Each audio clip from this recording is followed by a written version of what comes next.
Hello बच्चों, कैसे हैं आप सब लोग। स्वागत है आपका अपने चैनल एलपी अलर्ट में, जहां फार्मा फील्ड की जितनी भी इंपॉर्टेंट अपडेट होती है हम अच्छे से आप तक पहुंचाने की कोशिश करते हैं। तो आज जिस अपडेट की हम बात करेंगे वो बहुत ही बड़ी अपडेट होने वाली है। देखिए, एम्स में निकली है फार्मासिस्ट की बहुत सारी वैकेंसीज। अब देखिए, एक नया जो रूल निकाला है एम्स के थ्रू, जो निकला है रूल, वो ये है कि कॉमन रिक्रूटमेंट एग्जामिनेशन यानी CRE के थ्रू अब जितनी भी भर्ती होंगी, पहले हम देखते थे कि एम्स की अलग अलग जगहों पे, एम्स के अलग अलग स्टेट में अलग अलग वैकेंसी निकली थी, बट अब से क्या होगा, CRE के थ्रू जितने भी एम्स की ब्रांचेस होंगे वो अपनी वैकेंसी निकालेंगे। और इसमें एक जो बहुत बड़ा बदलाव किया गया है इस बार, वो ये है कि ESIC जो आप देखते थे, एम्प्लॉय स्टेट इंश्योरेंस कॉर्पोरेशन, जिसकी अलग वैकेंसीज निकलती थी, तो अब इनकी वैकेंसी, ESIC की वैकेंसी भी इसी CRE के थ्रू निकाली जाएंगी। एम्स ही करवाएगा ESIC की भी भर्ती। तो ये बहुत ही बड़ा अपडेट है, बहुत ही बड़ी न्यूज़ है उन सभी बच्चों के लिए जो जिनको काफ़ी ज़्यादा दिक्कत होती थी कि अलग अलग वैकेंसी निकलती रहती थी, अलग अलग जगह पे जाके उनको अप्लाई करना पड़ता था। बट अब ऐसी कोई भी दिक्कत नहीं होने वाली है। तो डिटेल में डिस्कस करेंगे अपनी सारी इस वीडियो की एक एक डिटेल को। तो वीडियो को एंड तक आप देखेंगे तो सब कुछ आपको समझ में आ जाएगा। देखिए, इसका डिटेल एडवर्टीजमेंट आ चुका है, जैसे कि हम अभी जिस एडवर्टीजमेंट को हम डिस्कस कर रहे हैं, इसका लिंक मैं आपको डिस्क्रिप्शन बॉक्स में दे दूंगी और आप वहां से जाके पढ़ लीजिएगा इसको। इसका देखिए 31 जनवरी 2025 को इसकी क्लोजिंग डेट है। तो जितने भी बच्चों को फॉर्म भरने हैं इससे पहले भरने होंगे। अब क्या होगा, देखिए, एडमिट कार्ड वगैरह कब इशू किया जाएगा वो आपको अपना जो भी आप कॉन्टैक्ट डिटेल देंगे उस पर फर्दर इन्फॉर्मेशन देते रहेंगे। डेट ऑफ एग्जामिनेशन कब है, तो 26 फरवरी से लेकर 28 फरवरी के बीच में कभी भी आपका एग्जाम हो सकता है। तो ये बात आपको माइंड में रखनी है। और उसके बाद किस तरह से आपको तैयारी करनी है, MCQ कहाँ से मिलेंगे आपको, वो सब भी हम आपको इस वीडियो के थ्रू बताते रहेंगे डिटेल में। तो देखिए, सबसे पहले देखने वाली क्या बात है कि कौन कौन से एम्स पार्टिसिपेट कर रहे हैं इस कॉमन रिक्रूटमेंट एग्जामिनेशन में। तो आप देख रहे हैं नेम ऑफ द इंस्टीट्यूशन में जितने भी एम्स आप देख रहे हैं, एम्स भोपाल, एम्स भटिंडा, एम्स भुवनेश्वर, जितने भी आप एम्स देख रहे हैं उनको देखेंगे आप कि वो सारे ही पार्टिसिपेट कर रहे हैं। एम्स पटना, रायबरेली जो अपनी अलग अलग वैकेंसीज निकालते थे, वो सभी पार्टिसिपेट करेंगे इस कॉमन रिक्रूटमेंट टेस्ट में, कॉमन रिक्रूटमेंट एग्जामिनेशन में। और आप यहाँ पर पॉइंट नंबर 23 पे देख रहे हैं एम्प्लॉय स्टेट इंश्योरेंस कॉर्पोरेशन यानी ESIC, अब ये भी पार्टिसिपेट करेगी इस CRE में। तो ये काफी बड़ी न्यूज़ है, जैसे कि हमने आपको बताया पहले भी। और भी आप देख रहे हैं कि काफी सारे regional institute of medical sciences यानी RIMS जैसे इंस्टीट्यूट भी पार्टिसिपेट करेंगे इस CRE एग्जामिनेशन में। तो एक ही पोर्टल पे सभी जितने भी चीजें हैं वो क्लियर हो जाएंगी, जितने भी प्लेटफॉर्म्स है वो क्लियर हो जाएंगे बच्चों के। अब देखिए, बहुत सारी चीजें यहाँ पर उन्होंने मेंशन किया बच्चों, PDF को आप अच्छे से जरूर पढ़ लें। हम जो इंपॉर्टेंट पॉइंट्स हैं जो हमें लगता है कि बहुत ही इंपॉर्टेंट है आपके लिए, वो सारे आपसे डिस्कस कर लेते हैं। तो सबसे पहले आप देख रहे हैं एज कितनी आपकी होनी चाहिए। तो एज का इसमें अलग अलग क्राइटेरिया है सबका ही, तो वो अभी हम आपसे डिस्कस करेंगे। रिलैक्सेशन वगैरह आप देख सकते हैं कि किसको कितनी रिलैक्सेशन मिल रही है। एप्लीकेशन फी की अगर हम बात करें तो काफी ज्यादा एप्लीकेशन फी है, जैसे कि हमेशा ही ऑलमोस्ट एम की हर बार होती है।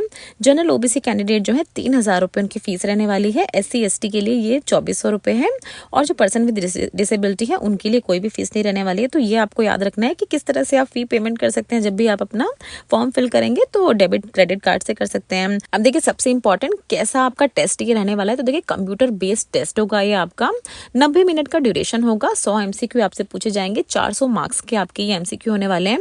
जहां पर देखिए 400 मार्क्स के मतलब एक MCQ जो होगा वो आपका 4 नंबर का होगा। 25 क्वेश्चन आपकी जो जनरल नॉलेज, एप्टीट्यूड और कंप्यूटर नॉलेज के पूछे जाएंगे आपसे 25 क्वेश्चन, और 75 क्वेश्चन आपके अपने सिलेबस के होंगे यानी फार्मा फील्ड के होंगे। तो बच्चों देखिए, हम अपने चैनल पे बहुत सारे MCQ अपलोड करते ही रहते हैं, और प्रीवियसली भी बहुत सारे MCQ हमारे चैनल पे पहले से ही हैं। अगर आप उन सभी को पढ़ लेते हैं, जिस तरह से एक्सप्लेनेशन में समझाया जाता है, अगर आप सब कुछ अच्छे से पढ़ के जाते हैं तो बहुत ज़्यादा बेनिफिट होने वाला है आपको अपने इन तरह के एग्जामिनेशन में, क्योंकि सारी ही चीज़ हम कवर करने की कोशिश करते हैं उनमें। बहुत ही इंपॉर्टेंट चीज़ इन्होंने यहाँ पर बताई है कि आपका क्वेश्चन पेपर जो है वो 5 सेक्शन यानी 5 सेक्शंस में डिवाइड किया जाएगा। 18 मिनट दिए जाएंगे आपको हर सेक्शन के लिए, और आपको जिस सेक्शन पे आपका क्वेश्चंस आ रहे हैं उस सेक्शन के सारे क्वेश्चंस को कंप्लीट कर लेना है। अगर आपको आता है उनका जवाब, अगर नहीं आता तो आप स्किप कर सकते हैं। बाकी आप लौट के उस सेक्शन में वापस नहीं जा सकते। तो ये आप ध्यान में रखें कि जितना टाइम आपको अलॉट किया गया है उस सेक्शन के लिए, उसमें अपने सारे क्वेश्चंस को अटेम्प्ट कर दें जो भी आपको आते हैं। फिर देखिए, आपको मोड ऑफ एग्जामिनेशन बताया किस मोड का आपका एग्जामिनेशन होगा। होगा।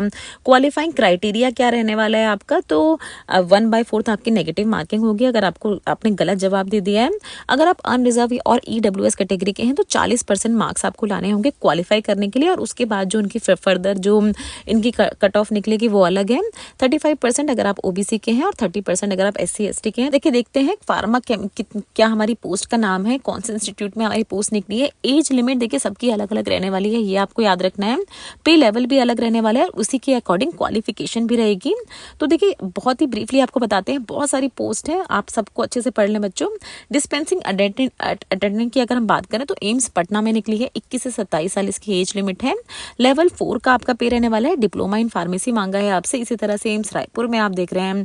फार्मासिस्ट एलोपैथी की आप देख रहे हैं एम्स बिलासपुर में, और एक और जगह आप देख रहे हैं। तो यहाँ पर आप देख रहे हैं क्राइटेरिया क्या मांगा है इसका।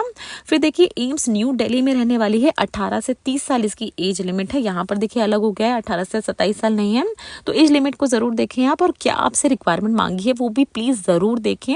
डिप्लोमा मांगा है देखिए एम्स में आपसे, और आप रजिस्टर्ड फार्मासिस्ट होने चाहिए, और एप्लीकेंट जिसकी हायर डिग्री है वो भी अप्लाई कर सकते हैं। जैसे अगर आपने डिजायरेबल में अगर आपने डिग्री किया है तो आपको प्रेफर किया जाएगा, ये इन्होंने मांगा है, बोला है यहाँ पर। और अलग अलग जगह पे देख रहे हैं बच्चों फार्मासिस्ट एलोपैथी की बहुत सारी निकली है।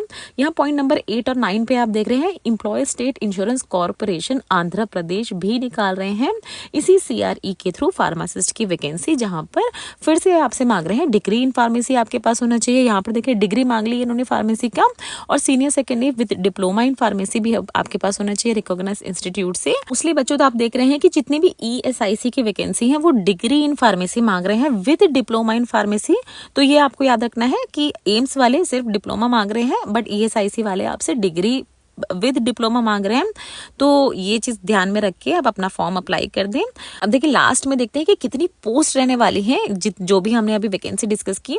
तो देखिए अलग अलग नंबर ऑफ पोस्ट भी हैं और कैटेगरीज भी अलग अलग है। डिस्पेंसिंग अटेंडेंट की अगर हम बात करें तो एक OBC कैटेगरी में निकली है, फार्मासिस्ट एम्स बिलासपुर में एक OBC कैटेगरी की है।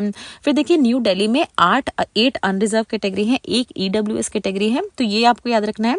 सारी वैकेंसी आप बच्चों अच्छे से देख लें। एम्प्लॉय स्टेट इंश्योरेंस कॉर्पोरेशन जो कि आंध्रा में है, आंध्र प्रदेश में है, 5 वैकेंसी है अनरिजर्व कैटेगरी की, बाकी एक वैकेंसी आप देखें तो टोटल 7 वैकेंसी है। टोटल आप मिला के देख लेंगे कितनी वैकेंसी है। तो अगर हम इन जनरल बात करें कि जितनी भी अलग अलग जगह से ये फार्मासिस्ट की वैकेंसी है तो 170 यानी 170 के आसपास ये पूरी ही आपकी वैकेंसी रहने वाली है। तो काफ़ी अच्छी खासी पोस्ट है बच्चों, काफ़ी अच्छा इसका आपका फ्यूचर रहने वाला है। तो जो भी बच्चे इंटरेस्टेड हैं उनको जब भी इनके एप्लीकेशन फॉर्म ओपन हो जाए तो फॉर्म जाके भर दें। किस तरह से तैयारी करनी है तो पहले हमने आपको बताया, हमारी लर्निंग फार्मेसी चैनल पे जितने भी हम MCQ डालते हैं और भी हम पोस्ट करते रहेंगे जल्दी इस एग्जामिनेशन के लिए। तो उन MCQ के थ्रू आप तैयारी करें तो कोई भी प्रॉब्लम नहीं होने वाली है बच्चों आपको। बाकी अगर किसी भी तरह का डाउट रह गया आपको किसी भी चीज़ में जो अभी हमने डिस्कस किया तो आप हमसे कमेंट सेक्शन में पूछ सकते हैं, और इसी तरह की रेगुलर अपडेट्स के लिए हमारे चैनल को सब्सक्राइब जरूर कर लें। So thanks for watching this video बच्चों, मिलते हैं आपसे नेक्स्ट वीडियो में इसी कुछ ऐसे ही इंपॉर्टेंट अपडेट्स के साथ। तब तक सब लोग अपना ध्यान रखें।